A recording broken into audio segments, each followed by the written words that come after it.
ठीक है, class start कर रहे हैं। आज आपका नया चैप्टर है magnetic effect of electric current. तो आप सब लोग देखे होंगे, मैग्नेट को आप जानते होंगे, लेकिन आपने कभी देखा है magnetic effect of electric current? मतलब इलेक्ट्रिक करंट से अगर हम इस चैप्टर की बात करें तो इस चैप्टर का मेन अगर थीम की बात करें तो हम लोग मैग्नेट से इलेक्ट्रिक करंट को जनरेट कर सकते हैं और इलेक्ट्रिक करंट से मैग्नेट को भी जनरेट कर सकते हैं। तो पहले हम जानते हैं कि आखिर ये magnetic effect of electric current होता क्या है। ठीक है, उसको हम लोग पढ़ने से पहले कुछ टर्म्स जान लेते हैं। जैसे आपको जानना है मैग्नेट क्या होता है। अभी हमने लिखा है एक्सपेरिमेंट, तो उसको हम लोग पहले बाद में डिस्कस करेंगे। पहले हम जानते हैं कि मैग्नेट क्या होता है, उसके बाद हम इस पर चलेंगे। तो देखो, चलो हम लोग जानते हैं मैग्नेट के बारे में। ठीक है, एक मैग्नेट क्या होता है, व्हाट इज़ मैग्नेट? तो आप जानते हो क्या होता है मैग्नेट? एनीवन? मैग्नेट क्या होता है? आपने देखा होगा कि मैग्नेट के सामने अगर कोई भी आग लाते हैं हम लोग, कोई भी, जैसे कोई भी हो गया आपका लोहे का चीज़, आयरन का चीज़, तो उसको अट्रैक्ट कर लेता है। नहीं, खास कर आपने वही चीज़ देखा होगा। क्या और चीज़ों को अट्रैक्ट करता है क्या वो, और वो चीज़ों को? तो आपने देखा होगा जनरली मैग्नेट जो है आपके आयरन ऑब्जेक्ट्स को अपने पर अट्रैक्ट कर सकता है। नहीं, ये आपने देखा दो मैग्नेट है और उसके दो टुकड़े हैं, तो आपने देखा उसमें एक और चीज़ आपने नोटिस किया होगा कि अगर साउथ दोनों पोल सेम है तो वो आपस में रिपल्सन करता है और अपोजिट क्या करता है, अट्रैक्ट करता है। आपने ये चीज़ देखा होगा।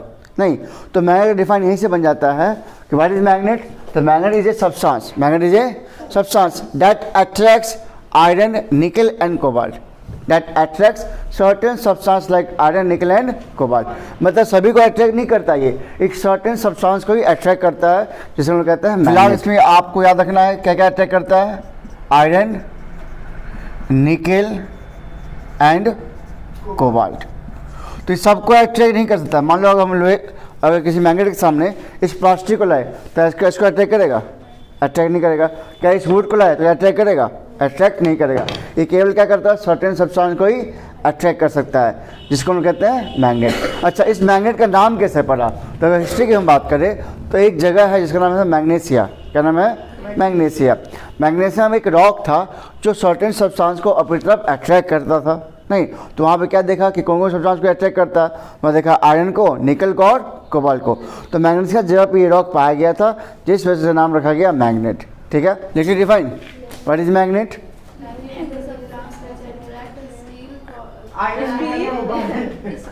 हाँ, स्टील को कर सकते हैं, आयरन, निकल एंड कोबाल्ट। स्टील से एलॉय, जो स्टील है वो क्या, आयरन का ही एलॉय है। ठीक है, चलिए अब लिखिएगा properties of magnet. Properties of magnet. तो फर्स्ट प्रॉपर्टी क्या होगा? A magnet has two poles. A magnet has two poles. लिखिए, a magnet has two poles, north pole and south pole.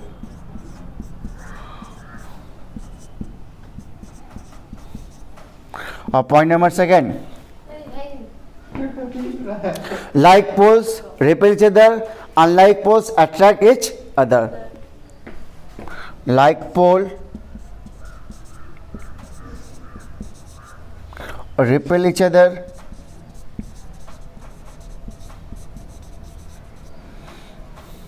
and unlike poles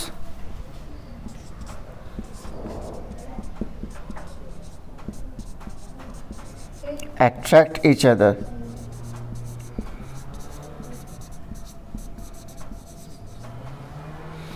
ठीक है, और third property ये भी लिख सकते हो, और चाहो तो आप लिख सकते हो इस प्रॉपर्टी के बारे में। मान लो एक हमारा मैग्नेट है, just like a bar magnet, नहीं, जिसमें नॉर्थ पोल होगा, क्या होगा, साउथ पोल होगा। अगर इसको हम कितना भी ब्रेक करेंगे, कितना भी पीसेस में ब्रेक कर दे, तो इसका इच पीस में क्या होगा, नॉर्थ पोल और साउथ पोल होगा। क्या होगा? इसका मतलब क्या हुआ? इसका मतलब ये हुआ कि इसके पोल हमेशा नेचर के अंदर पेयर में एग्जिस्ट करेंगे। इसके जो पोल्स नॉर्थ पोल और साउथ पोल क्या होगा, नेचर में क्या होता है, पेयर में एग्जिस्ट करता है। उसके कितना हम ब्रेक कर देंगे, each piece has north pole and south pole. It means north pole और south pole exist in pair. Clear है? ठीक है, ये कभी सिंगल एग्जिस्ट नहीं करता है। मतलब समझ आया क्या बताया? क्या बताया इसके बारे में? क्या अगर एक बार मैग्नेट को हम कितना भी ब्रेक कर दें, किसी भी मैग्नेट को हम ब्रेक कर देंगे, कितना भी टुकड़े में ब्रेक कर दें, तो उसके प्रत्येक पीस में क्या होगा, नॉर्थ पोल और साउथ पोल। इसका मतलब क्या है कि उसका जो नॉर्थ पोल और साउथ पोल हमेशा पेयर में एग्जिस्ट करता है। इसका मतलब हम बात करें तो प्रत्येक एक होता है मैग्नेटिक डोमेन होता है। क्या होता है? Magnetic domain. और मैग्नेटिक डोमेन के अंदर एक नॉर्थ पोल और क्या होता है? साउथ पोल होता है। ठीक है, इसलिए हमेशा ये पेयर में एग्जिस्ट ही करेगा। तो if we cut a large magnet into many pieces, each piece has north pole and south pole. Clear? It means the magnetic domains, magnetic poles exist in pair in nature. Magnetic poles exist in nature in pairs. हो गया? चलिए एक और term हमारा है magnetic field. Next term क्या हमारा? Magnetic field. अभी मैग्नेटिक फील्ड क्या होता है? ठीक है, देखो अब मान लो जैसे आप जानते हो एक मैग्नेट है नहीं जिसका नॉर्थ पोल और साउथ पोल होगा, तो आप जानते हो अगर यहाँ पर दूसरा मैग्नेट हो नहीं या आसपास कोई भी मैग्नेटिक सब्सटेंस हो जिसको कोई भी मैग्नेट इसको अट्रैक्ट कर सकता है, तो विदाउट कांटेक्ट उसको क्या करता है? या तो अट्रैक्ट कर सकता है या तो रिपेल कर सकता है। इसके अंदर दो प्रॉपर्टी है, अट्रैक्शन भी और रिपल्सन भी है। क्या है? जब जस्ट मैंने लिखा था कि लाइक पोल्स क्या लिखा होता है? Like poles repel, unlike poles attract. कहने का मतलब कि अगर दो नॉर्थ है, नॉर्थ नॉर्थ में क्या होगा? रिपल्सन। साउथ साउथ में क्या होगा? रिपल्सन।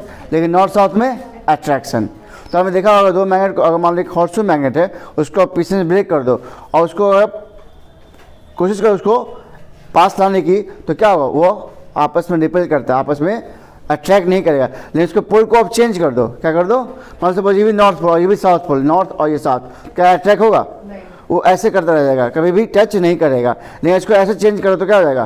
तुरंत क्या अटैक कर जाएगा। इसका मतलब हो गया कि नॉर्थ नॉर्थ में रिपल्सन, साउथ साउथ में भी रिपल्सन, बट नॉर्थ साउथ में क्या है? अट्रैक्शन है। ठीक है, तो अब यहाँ पे सवाल ये है कि इसका मतलब है कि एक मैग्नेट का अपना एक फील्ड होता है। क्या होता है?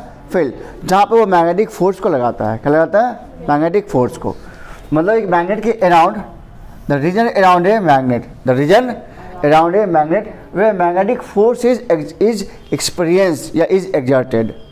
समझ आया? बी से असाइन क्या जाता है? टेस्ला। ठीक है, चलिए एक बार फिर से हम लोग रिकैप ले लेते हैं अभी तक हमने क्या क्या पढ़ा था। फर्स्ट मैंने बताया था कि magnetic effect of electric current पढ़ने से पहले हमने जाना मैग्नेट के बारे में। किसका जाना? मैग्नेट के बारे में। तो व्हाट इज मैग्नेट? मैग्नेट क्या है?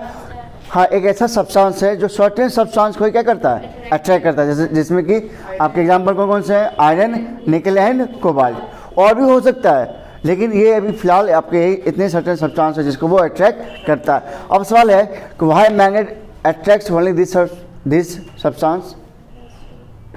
बोलो कि मैग्नेट केवल इसी सब्सटेंस अट्रैक्ट क्यों करता है? इसका मतलब उसके अंदर मैग्नेटिक प्रॉपर्टी होगा। क्या होगा? प्रॉपर्टी होगा। जैसे आयरन, निकल और कोबाल्ट को अट्रैक्ट करता है, इसका मतलब कि उसके अंदर मैग्नेटिक प्रॉपर्टीज है जिस वजह से क्या है? मैग्नेट उसको अट्रैक्ट कर सकता है। बाकी जैसे सब्सटेंस, ये सब्सटेंस है इसमें से प्रॉपर्टी नहीं है, इसको इसलिए अट्रैक्ट नहीं कर सकता है। क्लियर? फिर हमने बताया कि मैग्नेट का हमने क्या बताया? Property of magnet. तो उसमें 3 पॉइंट बताया। पहला पॉइंट क्या बताया हमने? A magnet has 2 poles, north pole और साउथ पोल। फिर दूसरा पॉइंट हमने क्या बताया? Like poles repel, unlike poles attract. ठीक है, मतलब नॉर्थ नॉर्थ में रिपल्सन, साउथ साउथ में रिपल्सन, बट नॉर्थ साउथ में अट्रैक्शन। और थर्ड पॉइंट हमने क्या बताया?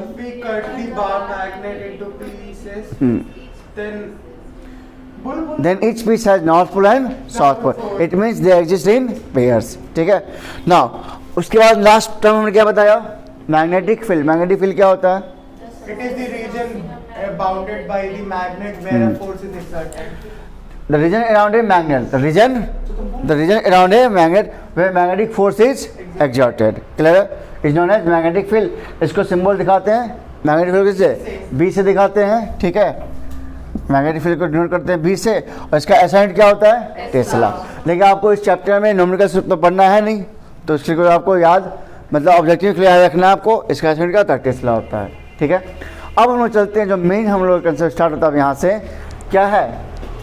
Magnetic effect of electric current. तो हमने इससे पहले डिस्कस किया मैग्नेट के बारे में। अब हम डिस्कस करेंगे कि इसका मैग्नेटिक इफेक्ट क्या होता है इलेक्ट्रिक करंट का।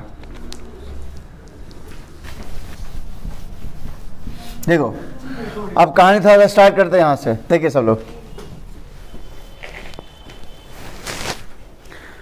स्टार्टिंग में जो कंसेप्ट था इलेक्ट्रिसिटी और मैग्नेटिज्म, कौन कौन सा कंसेप्ट, यहाँ देखो आपका दो कंसेप्ट था इलेक्ट्रिसिटी और मैग्नेटिज्म। इसको बात शुरुआत में इसको दो अलग ब्रांच लोग समझते थे, किसको किसको, इलेक्ट्रिसिटी को और मैग्नेटिज्म को। लेकिन इस एक्सपेरिमेंट के बाद ये दोनों ब्रांच एक बन गए, ठीक है। इसका नाम है क्या है, HC ओरस्टेड एक्सपेरिमेंट। और ये जो एक्सपेरिमेंट है ये कोई प्लानिंग की तरह से नहीं हुआ था, ये हुआ था एक्सीडेंटली। क्या हुआ था, एक्सीडेंटली। मतलब जो साइंटिस्ट थे HC ओरस्टेड वो कुछ और कर रहे थे और कुछ उनको कुछ और ऑब्जर्व हो गया, और जब ऑब्जर्व हुआ तो उन्होंने इस पर एक थ्योरी बनाई जिसमें कहते हैं magnetic effect of electric current. तो इसमें क्या हुआ फिर हम जानते हैं। हुआ क्या था कि उन्होंने, जैसे मान लो आप अगर एक कंडक्टर को लो, ठीक है, और इस कंडक्टर के पास एक मैग्नेटिक कंपास रखो तो इसमें कोई रिफ्लेक्शन नहीं आएगा, कोई भी रिफ्लेक्शन नहीं दिखेगा। लेकिन इसके अंदर चार्ज पार्टिकल तो है, इस कंडक्टर में क्या है, चार्ज पार्टिकल है, लेकिन इसमें फिर कोई रिफ्लेक्शन नहीं दिखाता है। तो उन्होंने क्या देखा कि कुछ और कर रहे थे वो, तो उन्होंने देखा कि कंडक्टर जब हम लोग सर्किट से ज्वाइन करते हैं, नहीं तो ज्वाइन करना जब यहाँ से इलेक्ट्रिक करंट पास होता है, ठीक है, पास हो जाने के बाद देखते हैं क्या कि उन्होंने देखा कि एक मैग्नेटिक कंपास जो उसके पास में रखा हुआ था कंडक्टर के बगल में, उसमें डिफ्लेक्शन आ रहा था।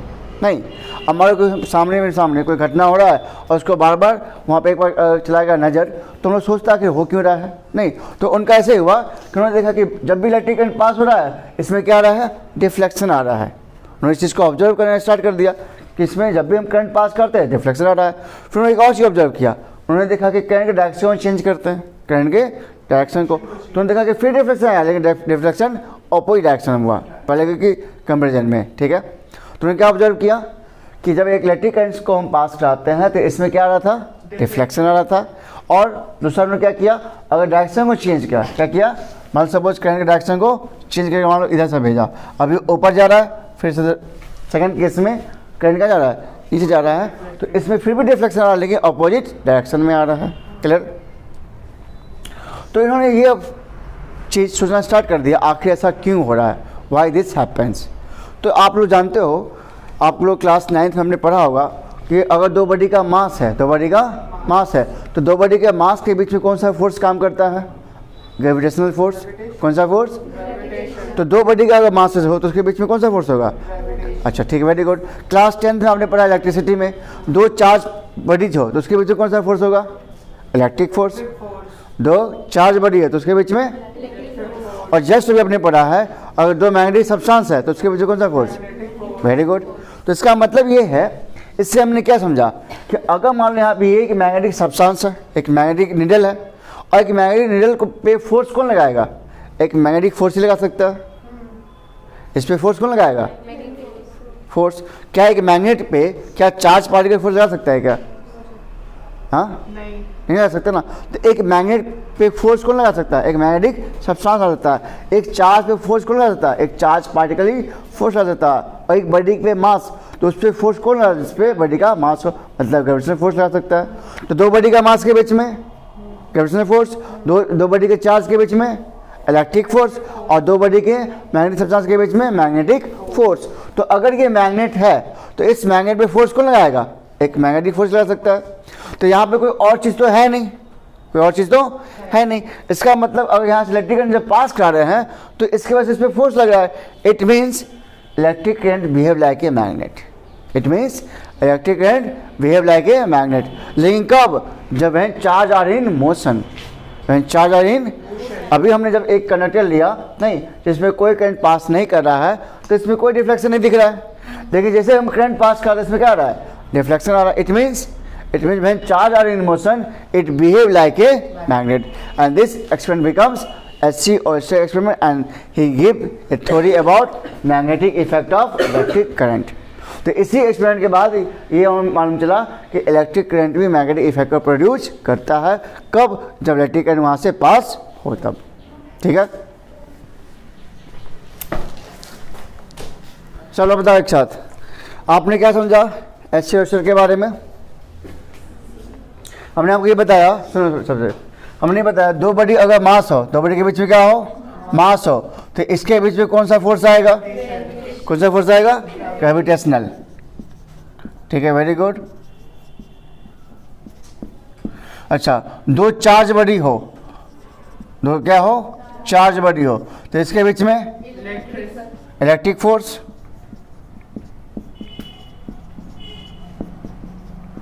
और दो बॉडी क्या हो,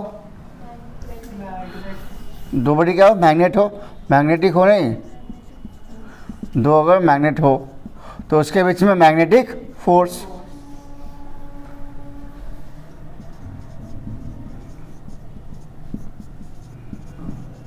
इसका मतलब इससे आप क्या समझे, इस कंसेप्ट से क्या समझे आप कि एक मैग्नेट पे फोर्स कौन हो सकता है, मैग्नेट, और उसके पीछे कौन सा फोर्स होगा, मैग्नेटिक। दो चार्ज बॉडी उसके बीच में इलेक्ट्रिक फोर्स, और दो बॉडी मास उसके बीच में फोर्स। तो उन्होंने क्या ऑब्जर्व किया, अगर मान लो कंडक्टर हम लेते हैं तो यहाँ पे क्या आ रहा है, इसमें कोई रिफ्लेक्शन नहीं आ रहा है। क्यों नहीं आ रहा, अभी आ रहा था क्योंकि फ्लो ऑफ चार्ज का यहाँ पे कोई फ्लो नहीं था, तो इसमें कोई रिफ्लेक्शन नहीं दिख रहा था। लेकिन जैसे उन्होंने करंट पास करना स्टार्ट किया, क्या ऑब्जर्व किया, उन्होंने ऑब्जर्व किया, ठीक है, और ऑब्जर्वेशन के आधार पर उन्होंने थ्योरी बनाया, ठीक है। तो उन्होंने ये जो ऑब्जर्व किया वो था accidentally, it was not pre plan, या कुछ और कर रहे थे, हो गया उनसे कुछ और, उन्होंने ऑब्जर्व किया और उसके बेसिस पर उन्होंने थ्योरी दिया magnetic effect of electric current. उन्होंने क्या ऑब्जर्व किया, जब करंट पास करता है तो इसमें क्या आ रहा था, डिफ्लेक्शन आ रहा था। क्या आ रहा था, अब किधर आ रहा था कि लेफ्ट या राइट, वो बात की बात हम लोग आगे डिस्कस करेंगे।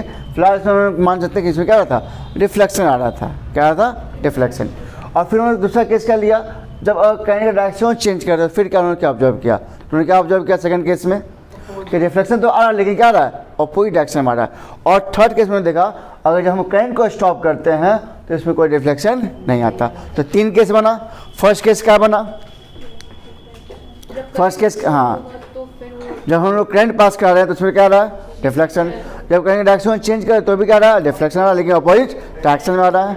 और थर्ड केस क्या बना कि जब करंट को स्टॉप कर देते हैं तो उसमें कोई रिफ्लेक्शन नहीं दिखता है। तो अब सवाल यहाँ भी ये है कि ये एक मैग्नेटिक सब्सटेंस है, मैग्नेटिक कंपास न है, तो इसका रिजल्ट क्या होगा, मैग्नेटिक सब्सटेंस है। और एक मैग्नेटिक सब्सटेंस है तो एक मैग्नेट पे फोर्स कौन लगाएगा, मैग्नेटिक लगा सकता है।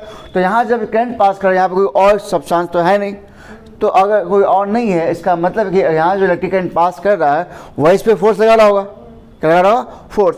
तो ये फोर्स अगर लगा रहा होगा तो इलेक्ट्रिकल तो फोर्स नहीं लगाएगा। तो इलेक्ट्रिक करंट यहाँ पे उन्होंने कहा कि electric current behave like a magnet, क्योंकि हम जानते हैं कि एक मैग्नेट पे मैग्नेटिक फोर्स लगा सकता है। It means electric current behave like a magnet, ठीक है। And that's why he give the concept magnetic effect of electric current, मतलब इलेक्ट्रिक करंट अब मैग्नेट से बिहेव करता है, तब इस पर फोर्स लग रहा है ना। तो इस थ्योरी से आपको समझ में आया। अब हम लोग चलेंगे इस थ्योरी के बाद क्या हुआ, बहुत सारा कंसेप्ट इसके ऊपर बेस्ड एप्लीकेशंस आपको पढ़ेंगे। जैसे आपको जैसे बुक में हटा दिया गया है मोटर, एसी जनरेटर, ये टॉपिक हटा दिया है जिसके इसी कंसेप्ट पे बेस्ड है। जितने आप देखते हो, जो भी जैसे फ़ैन हो गया, ये फ़ैन भी क्या है, मोटर पे वर्क करता है नहीं। तो इसके कंसेप्ट के बाद से बहुत सारे फिनोमेना हम यूज करेंगे। सोलेनॉइड हो गया आपका, कॉइल जो भी जितनी भी आते हैं नहीं, तो जितने भी हम लोग कंसेप्ट पढ़ो, सोलेनॉइड हो गया आपका, इलेक्ट्रोमैग्नेट हो गया, एसी मोटर हो गया, डीसी मोटर हो गया, जनरेटर हो गया, नहीं, ये सारे के सारे कंसेप्ट इसी पे वर्क करते हैं, ठीक है। आप एक और कंसेप्ट था आपके अंदर कि हम लोग इलेक्ट्रिक करंट से मैग्नेटिक इफेक्ट और मैग्नेटिक इफेक्ट से इलेक्ट्रिक करंट, इसको हम लोग जनरेट कर सकते हैं, नहीं, हाँ, EMI, ठीक है। तो अब यहाँ से हम लोग स्टार्ट करेंगे। अब हम लोग आगे क्या पढ़ें, इसके बाद आगे क्या पढ़ने वाले हैं, तो अब हम लोग पढ़ेंगे इसके में पहले पढ़ेंगे मैग्नेटिक फील्ड लाइंस। क्या पढ़ेंगे, हाँ, अब हम लोग पढ़ते हैं magnetic field lines. Magnetic field lines, इसके बाद पढ़ेंगे हम लोग properties of magnetic field lines, properties of magnetic field lines.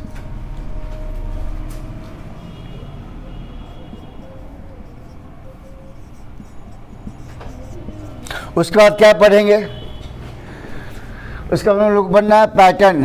क्या पढ़ना है, pattern of magnetic field, magnetic field by, तीन चीज पढ़ना है इसमें। एक हमको पढ़ना है pattern of magnetic field by straight current carrying conductor. पहले क्या पढ़ना है, straight current carrying conductor.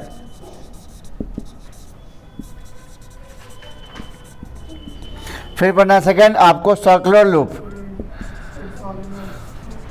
Circular loop. उसके बाद पढ़ना है आपको तीसरा सोलेनोइड। ठीक है, ये तीनों कुछ है नहीं, बस हमको क्या जानना है इस तीनों के बारे में, पैटर्न जानना है कि मैग्नेटिक फील्ड लाइंस जो बनेंगे उसका पैटर्न कैसा होगा, स्ट्रेट करंट कंडक्टर से, सर्कुलर लूप से और तीसरा सोलेनोइड से। ठीक है, फिर इसके बाद जानेंगे हम लोग इलेक्ट्रोमैग्नेट के बारे में और उसके स्ट्रेंथ के बारे में हम लोग पढ़ेंगे। चलिए अब यहाँ से स्टार्ट करें, चलिए।